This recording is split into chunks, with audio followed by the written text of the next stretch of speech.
বোমার শব্দের চেয়েও বেশি আলোড়ন তুলেছে ট্রাম্পের বদলে যাওয়া বক্তব্য।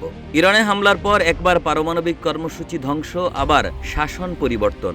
শেষ পর্যন্ত তার প্রকৃত লক্ষ্য কী তা নিয়েই এখন তুমুল জল্পনা। ট্রাম্পের চাওয়া পূরণ হলে যুদ্ধ থামবে, কিন্তু সেই চাওয়া আসলে কি? কখনো তিনি বলছেন ইরানের পারমাণবিক সক্ষমতা ধ্বংস করাই লক্ষ্য, আবার হামলার পর সরাসরি ইরানের জনগণের উদ্দেশ্যে ভাষণ দিয়ে শাসন ব্যবস্থার পরিবর্তনের আহ্বান জানান। তার বক্তব্য ছিল যুক্তরাষ্ট্র অপরিসীম শক্তি নিয়ে ইরানি জনগণের পাশে আছে। এই অবস্থান স্পষ্টভাবে সামরিক অভিযানের সীমা ছাড়িয়ে রাজনৈতিক উদ্দেশ্যের ইঙ্গিত দেয়। লক্ষ্য কি শুধু পারমাণবিক কর্মসূচি, নাকি আরও বড় কিছু? প্রথম দফায় ইরানের পারমাণবিক সক্ষমতা ধ্বংসের কথা বলা হলেও আগের হামলার পর সেটি নিশ্চিহ্ন হয়েছে, এমন দাবিও করেছিলেন ট্রাম্প। ফলে নতুন হামলার যৌক্তিকতা নিয়ে প্রশ্ন উঠেছে।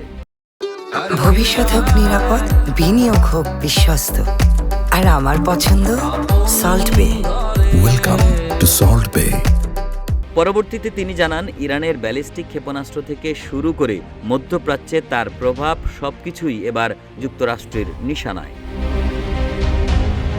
তবে সরকারি ব্যাখ্যায় বলা হয়, ইসরায়েলের হামলার জবাবে ইরান সরাসরি যুক্তরাষ্ট্রকে নিশানা করতে পারে, এই আশঙ্কাই আগাম আক্রমণের কারণ। তবে এই যুক্তি মানতে নারাজ অনেকে। তাদের মতে ট্রাম্প প্রশাসন পরিস্থিতি সামাল দিতে ব্যর্থ হয়েছে। অন্যদিকে মার্কিন প্রতিরক্ষামন্ত্রী পিট হেগসেথ স্পষ্ট করেছেন, এটি কেবল শাসন ব্যবস্থা পাল্টানোর যুদ্ধ নয়। তার ভাষ্যমতে ইরান যুক্তরাষ্ট্রের নিরাপত্তার দিকে সরাসরি হুমকি ছুড়ে দিয়েছিল এবং গোপনে পারমাণবিক অস্ত্র তৈরির পথে এগোচ্ছিল।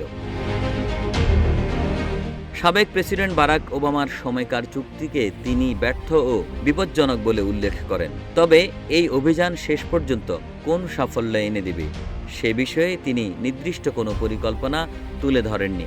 ফলে প্রশ্ন থেকেই যায়, লক্ষ্য পূরণ হলে কি সত্যি থামবে এই যুদ্ধ?